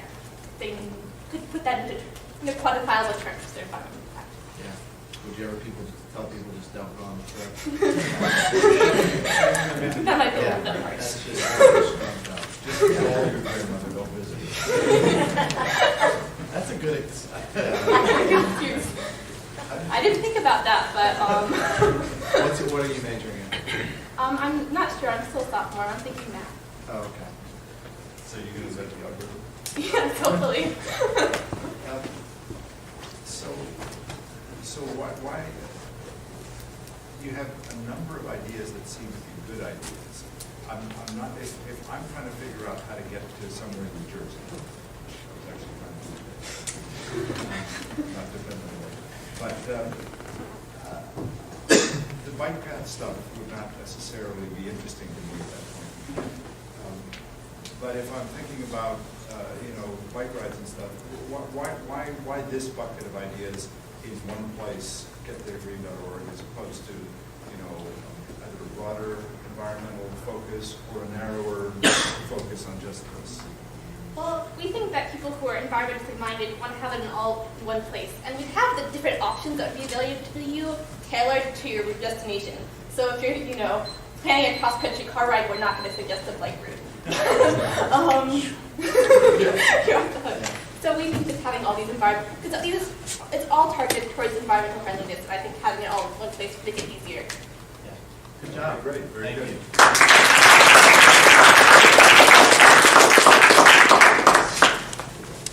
Okay, next is 21 Watt. Good evening, everyone. Thanks a lot for coming here tonight. My name is Yi, and the business plan I'm going to present is 21 Watt. So nowadays, mainstream nationwide scholarly journals are focusing on publishing research articles from graduate students or faculty members. However, there are many undergraduate students who's conducting independent research in labs, but they got fewer chances to publish their works. Also, unlike professional scientists, undergraduate researchers get little access to their peers' works in other institutions, and they get fewer chances to communicate with each other. Although their works are of lower scientific values, they do deserve a chance to have their work recognized, and that's the reason we founded 21 Watt. We want to build a platform for undergraduate researchers to have their work recognized to the public and to communicate with each other, especially with other students in other institutions. Also, so what we believe is that we are not just trying to publish research articles for undergrad students, but we are encouraging them to pursue science and engineering as their careers, and to uncover the mystery of nature, and to make innovations contributing to a better world in the future. So that's why we call it 21 Watt. Those young people, those young scientists and engineers are the power for the 21st century. Thank you.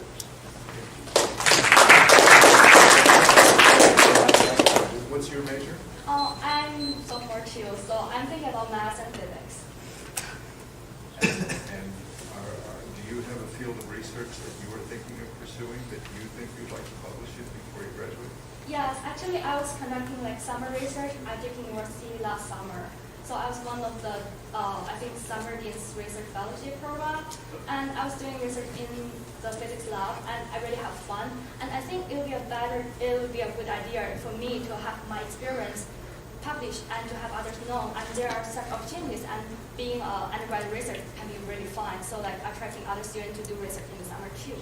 So I think it's a good chance to form such a community for us to communicate with each other. And how would this make money? What would your revenue source be? Okay, so the cost for this journal. Okay, so the thing is that the Duke University Library, we're contacting with them, and they have a pilot project with some public knowledge project in Canada, and that's a project that Duke University Library is doing now. And this is free online resources and open resources thing. So basically what we are based on is digital version instead of print version. So we don't need money to print things. And this whole software is free. And we are communicating with the physics department to give us free server on the physics server. So basically there's no cost. And how can we make money? So first step is that we are thinking about communicating with universities graduate admission offices, so we can help them to publish advertisement to recruit new students. And actually, we just got our first fund from the University Physics Department. It's not that much, but $500 per year. I think it's good enough. At least can cover the first year. Yeah, and in the future, we're thinking about talking to IBM or Google, such companies who has R&D department who want to recruit some student has the research background as a young research scientist. So we can help them to make advertisement to attract young people. I would definitely recommend trying to find a company like that owns the advertising on the site. You know what I mean? So that if it's Google, if it's Microsoft, if it's whoever it is, that they become the sponsor of the site, but this online advertising for this specific site probably by itself, if you were selling to a bunch of different companies, wouldn't be as strong. Whereas if you could it sounds like a low cost organization to run, that if you could have one big sponsor that really kind of owned the advertising in that space, I think that would be an interesting way to go. So. Thank you. So you would like to publish Would you like to read the work that undergraduates are doing at the University of Chicago or Yale or University of Texas? Yes, I'd love to. One reason for that is that I think some of the students who's now doing research as undergrad student want to go to graduate school later. And they really want to know, for example, for me, that I was doing research in a lab, but I was not doing such really independent research, but I was helping one of the professors. So I'd love to know what kind of opportunities they offered at other graduate schools, and I want to know the research interests of other professors in other schools. Very good. Thank you.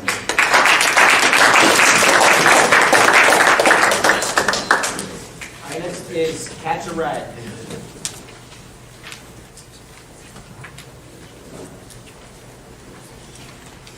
Good evening. I'm here speaking on behalf of Catch a Ride, or CAR. Now, we here at Duke have a problem, and that is transportation. It's very difficult for students to get off campus. Our solution, a student-run carpool system. The idea goes like this. Suppose you're a Duke student and you're heading off campus. You have 4 extra seats in your car. Now, using our website, that student can post that information, or another student can find it and buy a seat. We think this system will be advantageous to both drivers and passengers.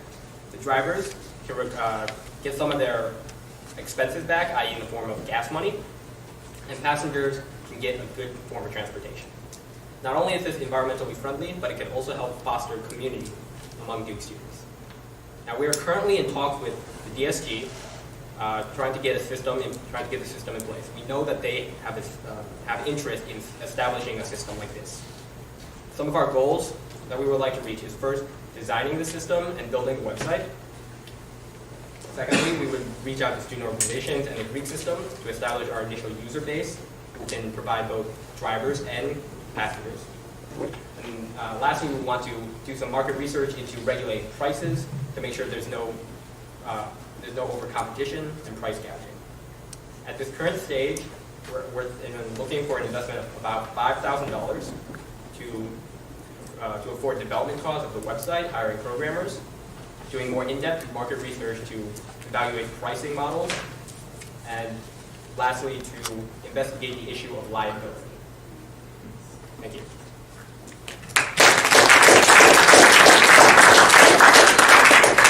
Being a parent, nice job, by the way, very interesting idea. But being a parent, my first thought was about the liability issue. Do you know anything about that? Do you have any reason to think that that Duke would not be liable in the case of an accident where someone was injured and they've been connected to the driver through this system? Honestly, we haven't done that much research into the liability issue. But my first thought would be that anyone using the system would have to agree to take on at least some risk in the form of this. But it does bear more investigation. Or I don't have any even other issues, I mean, beyond, you get in the car with somebody and they decide that they were actually going to go somewhere else, Well, I just didn't. The model that we're focusing on is the eBay model, where users can rate their experience. So you can rate on did your driver arrive on time, did he go where he was saying, stuff like that. Interesting, yeah, sparkling.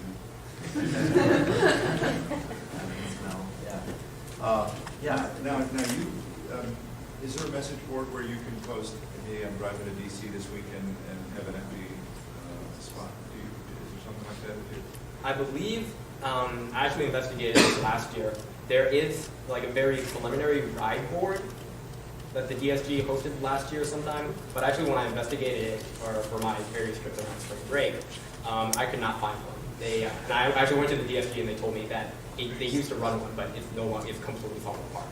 Because everybody has their own car, or because I'm not. They didn't actually give me an explanation, but I do know, just as a personal survey around my friends, we do not have cars. Can somebody please give this guy a ride? So that would be worth knowing, because that would be. That exists when I was in college. So obviously the liability issue is somehow been circumvented for a ride board, if you could sort of piggyback on that. You might also know, try to figure out why that doesn't exist anymore. Obviously, that's not for, hey, I'm going home and double check. Right. This was more for significant rides. So how many of your friends would use this service? Off the top of my head, I know at least a couple of my friends, like maybe about 3 or 4, have cars, and maybe about 15 do not. So you can do a survey right here. How many of you would use this to catch a ride? How many of you that, if you want to admit that you have a car, would offer up space in your car if you were going somewhere? Well, as a no, you would be paid. You got that. You were clear enough. I understood that. So there's a small need here. So that's good. Thank you. Thank you. Good.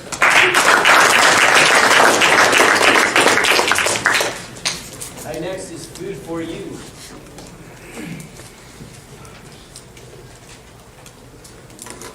Hi, I'm Kelly Waldman, and I'm the co-founder of Food for You. I'm sure everyone in here at some point has called a restaurant to place a takeout order and have experienced something that went wrong in the order. Well, Food for You is the solution for this. Food for You is an interactive online website that will feature all of Duke's Merchants for Points vendors, menus online where you can go online, check their menus, order what you want, say how you want it done, and if you have any food allergies, to list it. Now, what makes this different from other online ordering sources is that for Duke students, you'll be able to use your Duke card, which is a really big plus because right now, you can't do that. Another thing is we're going to have a favorites profile where you can order your favorite food from your favorite restaurant with just one click. Additionally, we're going to have a search feature where you can search for a meal, say like spaghetti, and get a listing of every single restaurant that's currently making that, and you can use that to pick where you want it from. Now, for making our profits, Food for You is is going to have a subscription plan for the restaurants where they will get charged like a monthly fee, and also from ads on the website. Right now, my team consists of myself and Erin Pintel, and we're the 2 co-founders, and we're currently undergrads in Pratt, and we have one other additional team member for program that helps us with programming. And so what we're looking for right now is another programmer to help us get the website running. And so right now, currently we're in the research and development phase, where we're still talking to people at Duke and still talking to restaurants to see how exactly this would work. And we also have a prototype of the website. So what we're looking for in the next couple of months to have a working website for people to use, and also an initial investment of about $2,000 for anticipated server fees. Thanks.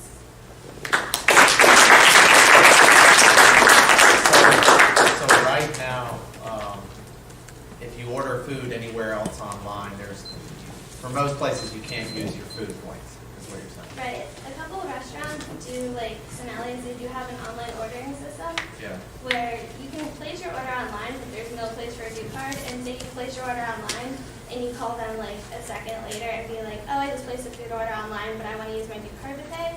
They get really, really annoyed because it messes like with their whole system. Yeah. So we just, you get mad and you're like, yeah. Forget it. Yeah. Will this apply to Jimmy John? Because I like it.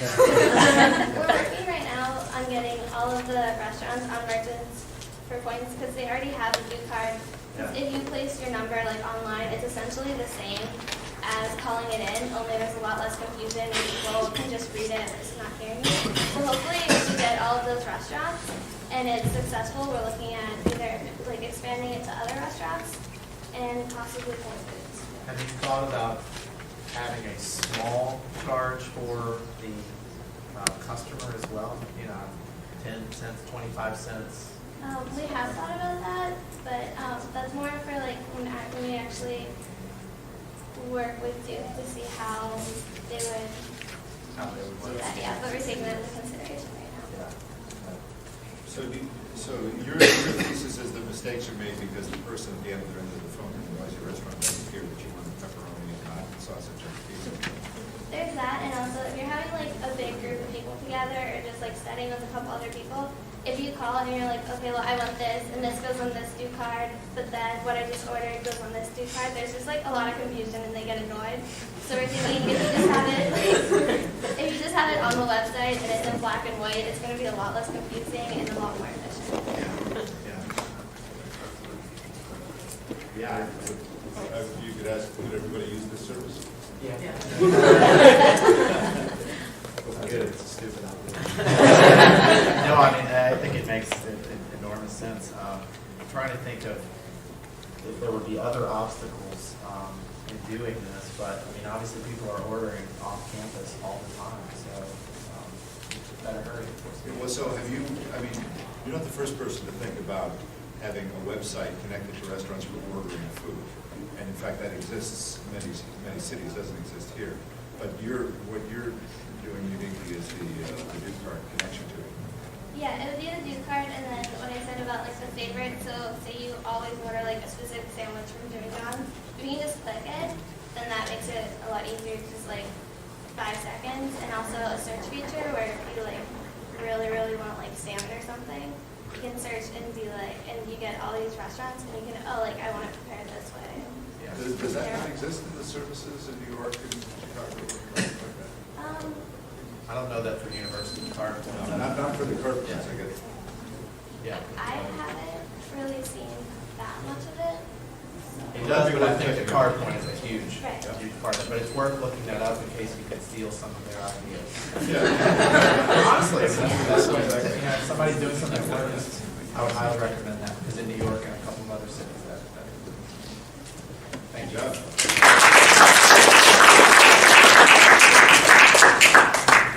Next, I think it's pronounced Yo Show. I really wanted to hear this. He's a no-show. Really? Wow. I just couldn't wait. Like, I thought the whole talk was going to be delivered in the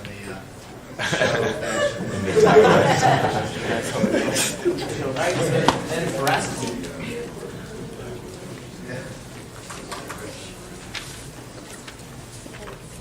Hi, my name is Alex Zhang, and I am the co-founder of Veracity, a student-led nonprofit corporation. In a world dominated by 30-second sound bites, it becomes increasingly difficult for the average person to be aware of less prominent social injustices. When hidden from national prominence and consciousness, it becomes difficult for a nonprofit to gain two valuable resources: funds and volunteers. Veracity solves this problem. Veracity solves this problem by facilitating social dialogue for these lesser-known causes through the use of user-generated graphic T-shirts. For example, our Education in Durham campaign, we raised $1,000 and 10 buyers ultimately became established with the partnering nonprofit. The market for submission-based T-shirts has grown into a multi-million-dollar industry with a large community of active designers. The user-generated model also lowers production costs and enables us to donate over 60% of our profit. As a result, there is a viable market and community for these types of T-shirts. However, there is no venture that has yet incorporated social activism into their mission. Veracity is backed by a group of 20 committed students from both Duke and UNC, and we have already incorporated in the state of North Carolina and are currently looking to file for 501c3. Veracity has also been already awarded 3 grants that total in excess of $5,000 and has attracted a generous donor to pledge an additional $10,000. For next semester, we have already decided to have 2 more campaigns for our issues and develop a new website. Our aim is to establish an overarching community that will connect both community designers and socially aware people. Thus, we are looking forward to establishing our presence on the internet and at Duke and UNC. Thank you.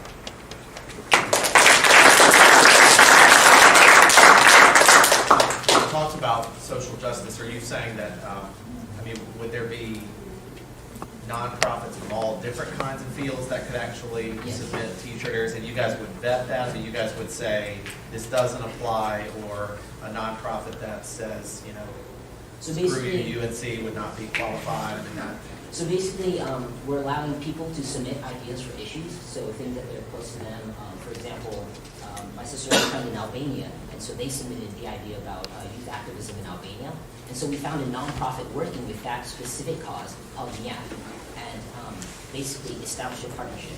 Now we had an open design competition that allowed users from both Duke and UNC, and actually anywhere around the world, to submit designs for the shirt. And actually the winning design ended up being from an Albanian. So then we make the shirt and sell it, and over 60% of the profit is then donated to the organization.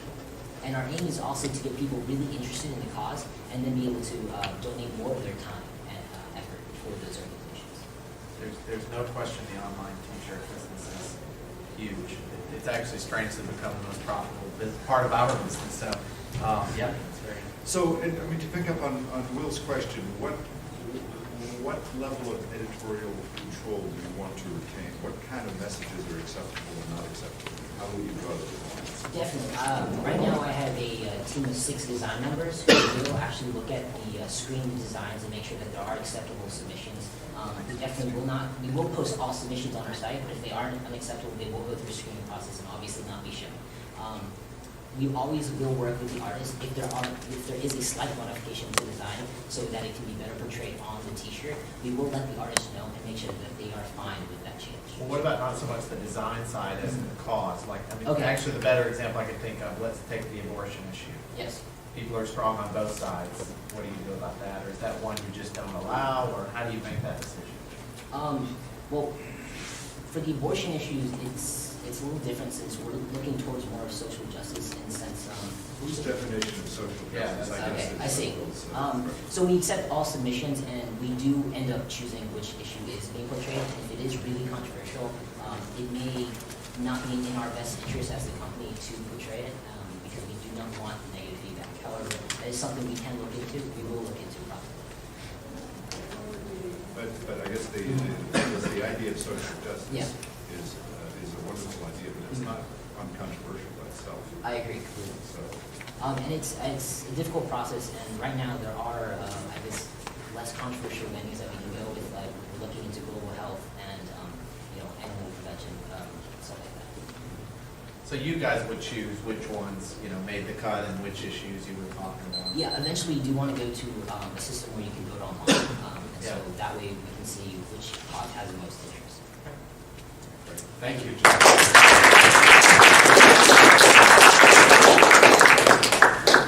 All right, our last bit of the night, Kibbutz. Are you familiar with Threadless? Yeah. Okay. Good evening, everybody. So just being here in this room, I think we can all agree that undergraduates are just like a great group of people to come up with amazing and innovative ideas. We know this from the startups they come up with, the amazing events on campus they come up with, or just from daily conversation with each other. But so what? When a tree falls in the forest and the ones that hear it, it doesn't make a sound. Every year, undergraduates come up with a great idea. They do everything right in getting their company going, but the thing is, no one knows about it. Same thing on campus. People come up with great ideas on events. They have planned tons of events, very well planned, but students are like, what is that? What was that on Thursday? So, our vision, Kibbutz, a collegiate marketing consulting group. Basically, our members are agents from areas of all expertise, prominently DIDA, the Duke Innovative Design Agency. We can come with you and come together and make a logo, a website, or craft your entire marketing campaign for a fraction of the cost you pay right now. Currently, if you go out and find a designer, you'll end up paying over $1,000 for a logo and another $1,000 for a website. You can do that for much less. And what makes us experts is we're currently researching and collecting marketing data on what works on the college campus. We'll know what ads, what forms of creative advertising reaches the college community. And with that, we'll use that information and develop your idea so that you can be successful. We want to take this idea first at Duke University, collect data here, make it, create our kind of image. But later on, we're going to take this company and spread to other college campuses within 2 or 3 years. So what do we need? Obviously, we need a basic startup cost for a website, basic advertising, but most of all, we need you as clients. Because if we make our idea happen, we'll work for you to make your idea the next big thing. Thank you.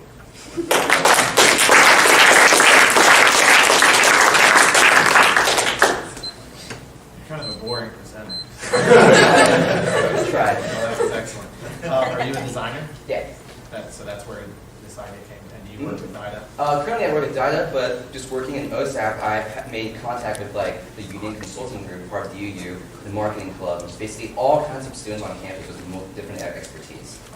So you're targeting anybody on campus that has a business idea or an organization idea or something, and then they want to start getting the word out. Exactly. About that. Yeah.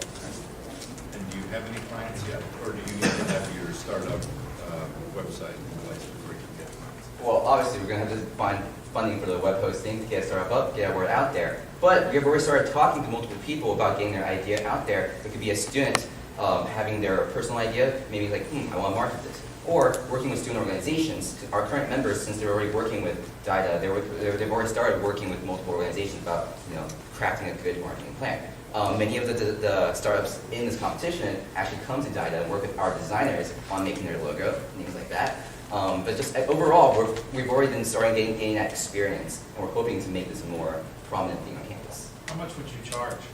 The competitive price right now is about $1,000 for a logo.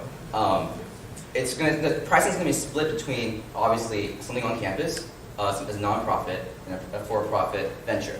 A for-profit venture will obviously be higher, maybe around the range of like $200 for a website, which is still much less than the current cost. But then for something on campus, well, there's like the Student Activities Fund, their own funds and fund stuff, but it would be much lower. But so it'll be scaled based on that. So what's the green blob at the left?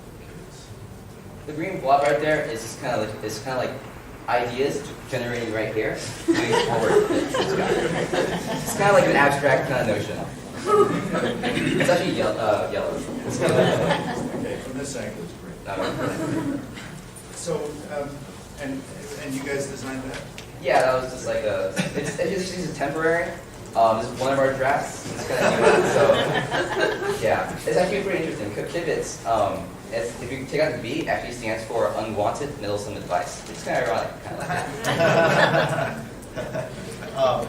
It's been interesting seeing how much DIDA has, really exploded and just kind of, from nothing to so many organizations, and it sounds like even, departments around campus would like to be taking advantage of what's going on there. So there definitely seems to be interest in this. I guess it's just a matter of figuring out whether that revenue model can work for you guys as a business. Do you see it being a non-profit or something that you want as a... I think in the long run, it will be for-profit.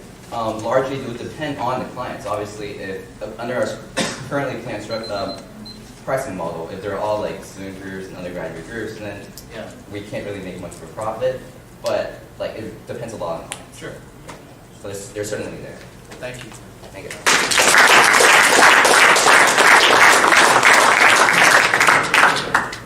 I have some round of applause for everybody who pitched tonight.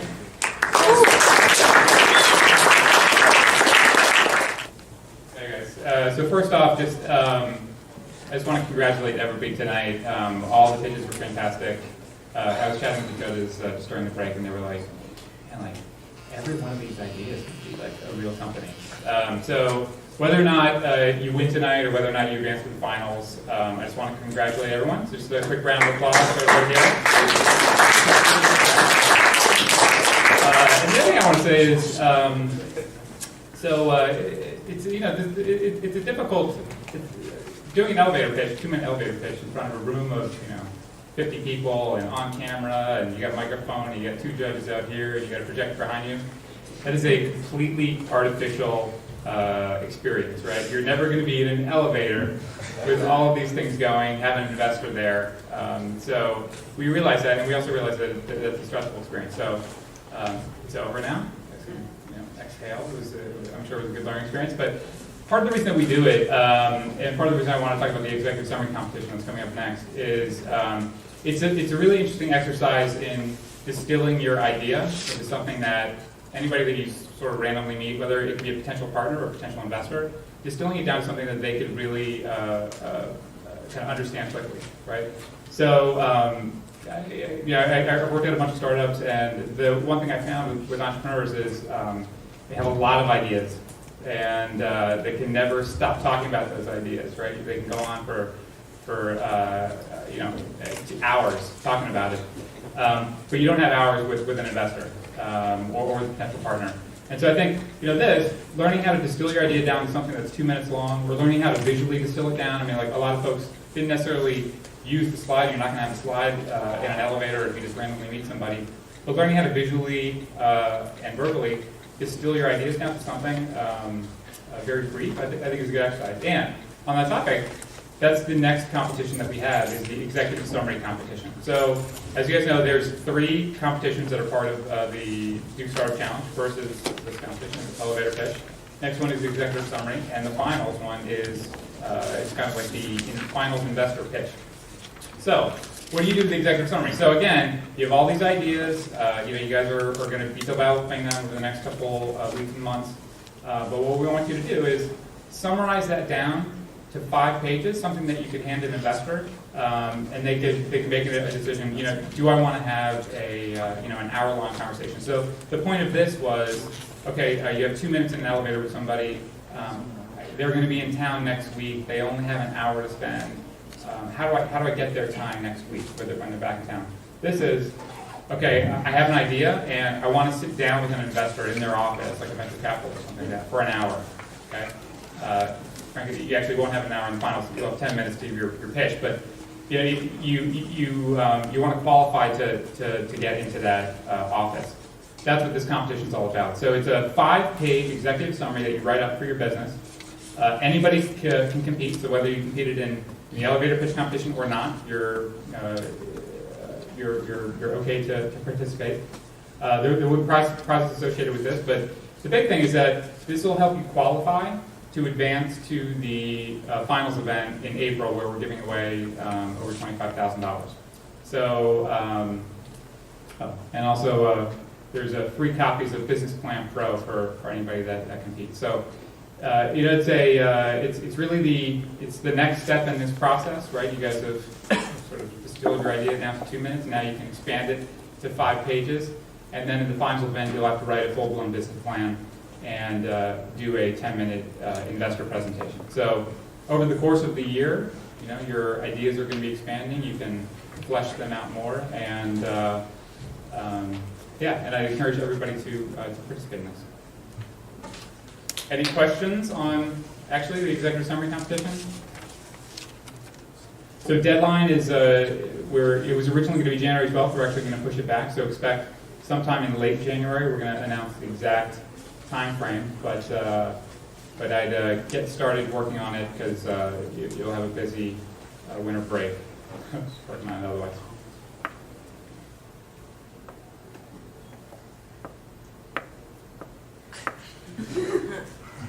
And at this point, judges magically walk in the door, ready to go. So there's obviously there's many other very valuable entrepreneurship activities that I'd encourage you all to get involved in. So let me pitch a couple of those. So one of those is the Duke Entrepreneurship Education Series. How many folks have been to one of those? Okay, so not everybody in the room, so I'll actually do a little pitch for that.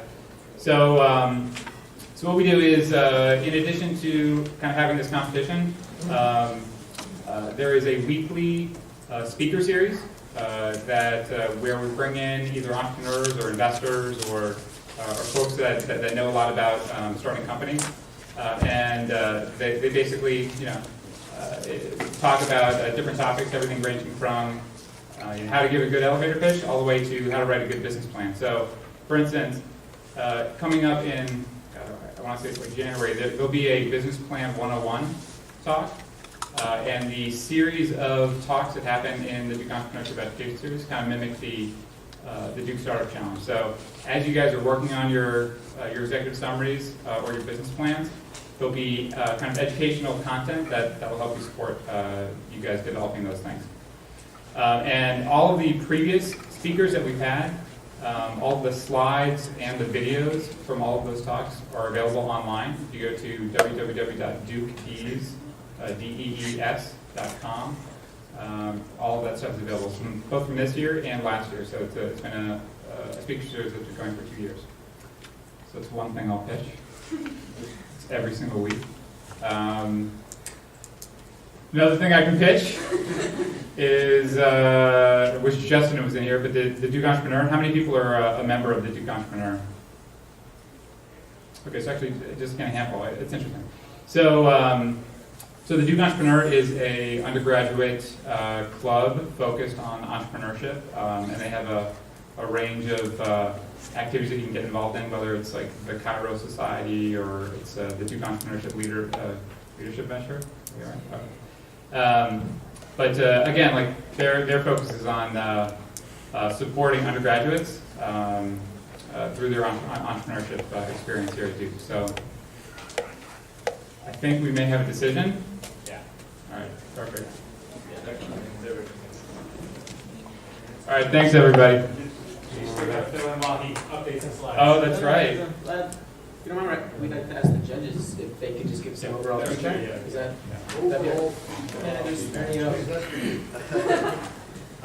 We were laughing about this, and it was frustrating at the same time because we didn't feel like there was a bad idea in here. So I definitely would encourage all of you to continue pursuing. I mean, there was a nice mix of the kind of nonprofit, local worthy cause to the, ideas that, you're shooting for the stars of a, much, much larger business. But we felt like all of them were worthy of pursuing. So congratulations on them. It was not fun trying to pick the winners, but again, I would encourage you, what we talked about before, to continue your conversations with as many people as you can to try to refine your idea. As good as the idea may be, it can get better through talking to others and looking for like-minded organizations, like-minded companies, and actually talking to them if possible. If you wouldn't necessarily look at them as a huge competitor, sometimes businesses that you might think of as competitors could actually be hugely helpful to you. So I would consider that as well. And to get started now. I mean, it's one of those things, as you guys know, when you're bitten by that entrepreneurial bug, you're thinking about it all the time. So that's actually a good sign that that's happening to you. Trying to think of, I need to say something that Will didn't say. And what I also wanted to say. That's not fair. So I do have to. So I have been involved in listening to the undergraduate pitches now, I think, for 4 years, as long as I was back at Duke.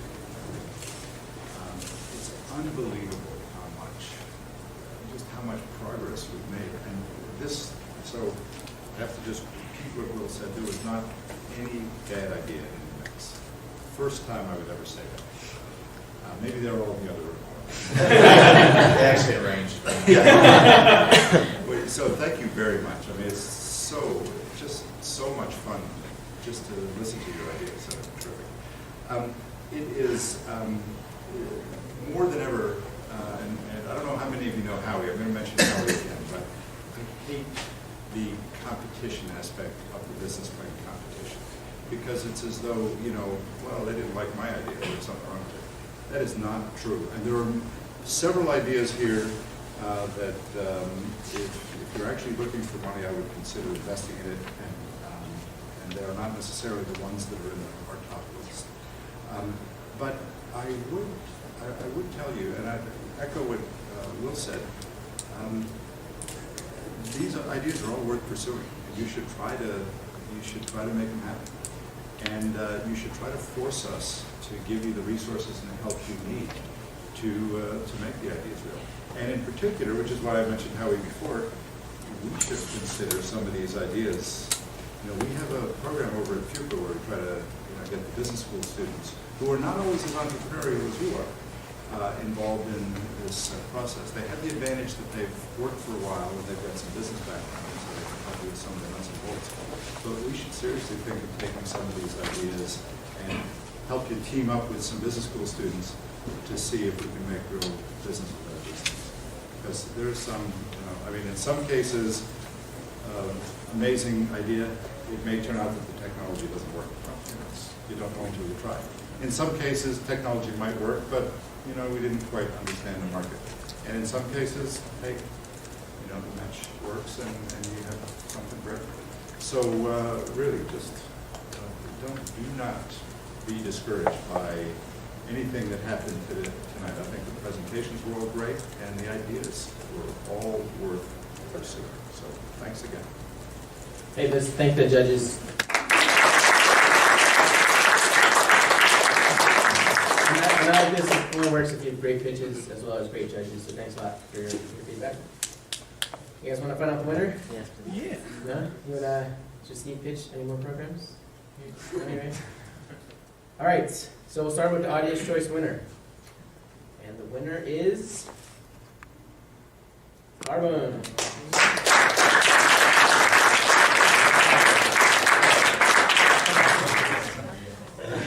There you go. Any further? I was ready for you. Like June now, Cool, all right. I'll shoot one too here. Everybody here? Thanks. Nice job.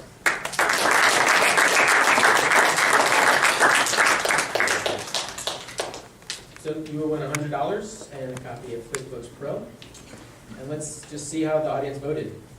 So you are a clear winner. Congratulations. Stumpers did well as well. So first, We voted Google for one. one last reminder, the finals events, so the best of the best, are going on Friday at, the actual pitch starts at 7 o'clock, with a reception starting at 5:30 with some beverages and food. It's at the People School of Business. So come, you will get to vote there as well. So if you want to make sure an undergrad wins the whole thing, make sure you show up. And everybody who participate today, we have a free t-shirt that we'll give to you on Friday. So come and find out who wins the whole thing. And Also here, stick around and say hello after this, because there are plenty of you that didn't win that I'd love to speak to. all right, let's find out who the judges pick to make it to the final event. And the winner is, know it, win it.